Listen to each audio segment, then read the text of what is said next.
अब जो next heading हम लोग को देखनी है वो है म्यूचुअल इंडक्शन। म्यूचुअल इंडक्शन क्या होती है?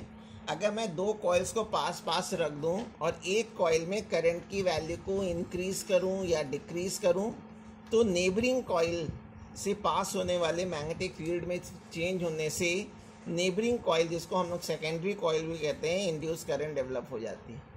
एक कॉइल में करंट की वैल्यू को घटाने बढ़ाने से नेबरिंग कॉइल में इंड्यूस करंट डेवलप होने की जो फिनोमेना है उसको म्यूचुअल इंडक्शन कहते हैं। जिस कॉइल में हम करंट की वैल्यू को चेंज करते हैं उसको प्राइमरी कॉइल कहते हैं, और जिसमें इंड्यूस करंट डेवलप होती है वो सेकेंडरी कॉइल कहलाती है।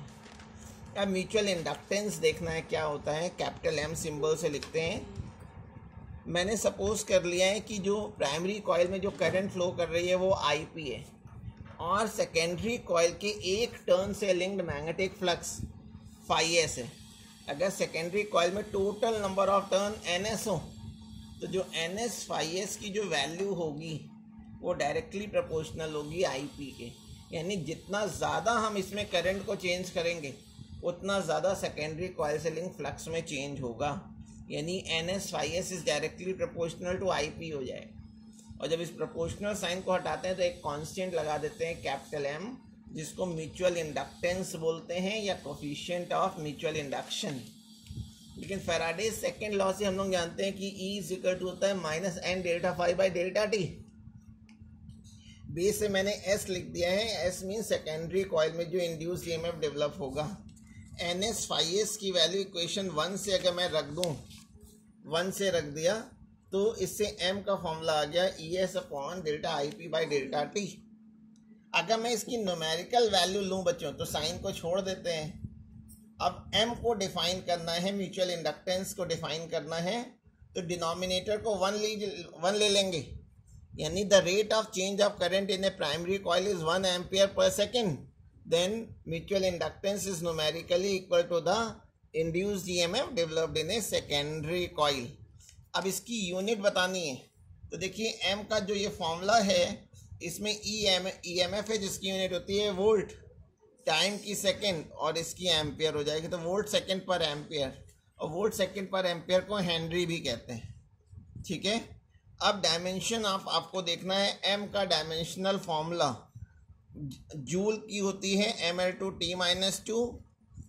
I करंट है इसका AT हो जाएगा, सेकेंड का T हो जाएगा, एम्पियर का A। सॉल्व कर लिया तो mL/T-2 A-2 आ गया। ठीक है। अब ये नेक्स्ट हेडिंग है, ये मोस्ट इम्पॉर्टेंट है, mutual inductance due to two coaxial solenoids. तो मैंने यहाँ पे दो सॉलिनॉइड्स दिखा रखी हैं, एक ब्लू कलर की दिखा रखी है और एक ऑरेंज कलर की दिखा रखी है। ठीक है। और इन दोनों कॉइल्स में L क्या है लिख दिया है, R रेडियस है, I1 I2 करंट है, S1 S2 में N1 N2 number of turns है।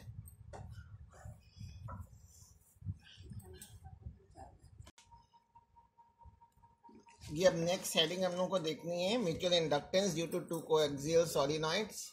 तो यहाँ मैंने दो कॉइल्स को दिखा रखा है। तो मैं S1 जो कॉइल है, ब्लू कलर की जो कॉइल है, इसको मैं प्राइमरी कॉइल ले रहा हूँ और इसमें I1 करंट फ्लो करा रहे हैं। जब I1 करंट इसमें फ्लो करेगी तो सॉलिनॉइड की एक्सिस में मैग्नेटिक फील्ड का फॉर्मूला म्यू नॉट NI होता है, तो वो मैंने फॉर्मूला लिख लिया, म्यू नॉट N1 I1। ये मैग्नेटिक फील्ड प्रोड्यूस हुई है S1 की वजह से, और ये जो मैग्नेटिक फील्ड B1 है वो सेकेंडरी कॉइल में से पास हो रही है। तो सेकेंडरी कॉइल के एक टर्न का अगर एरिया मैं A2 लिख लूँ तो मैग्नेटिक फ्लक्स क्या हो जाएगा, एक टर्न से लिख φ2 की जो वैल्यू हो जाएगी वो B1A2 हो जाएगी। फ्लक्स निकालते वक्त हमेशा मैग्नेटिक फील्ड जो है दूसरी कॉइल की लेते हैं, तो B1 × A2 हो गया। B1 की ये वैल्यू रख दे रहा हूँ, B1 की वैल्यू रख दी। और अभी हम लोग ने पढ़ा था जैसे कि NS phi S is equal to directly proportional is equal to होता है MIP। NS फाई एस से मतलब है सेकेंडरी कॉइल, तो मैं यहाँ N2 φ2 लिख दे रहा हूँ, S को मैंने 2 लिख दिया है, सेकेंडरी मीन्स 2, तो N2 φ2 इज इक्वल टू हो जाएगा MIP।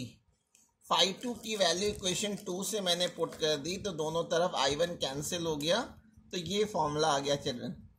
ठीक है। अच्छा, अगर मैं उल्टा काम करूं यानी सेकेंडरी कॉइल को मैं प्राइमरी मान लूँ और S1 को सेकेंडरी कॉइल मान लूँ, तो अगर मैं बड़ी वाली कॉइल की वजह से अगर मैग्नेटिक फील्ड निकाल लूँगा तो फॉर्मूला तो वैसे ही चलेगा, जहाँ जहाँ 1 था वहाँ 2 आ जाएगा, B = μ0 NI हो जाएगा, ठीक है।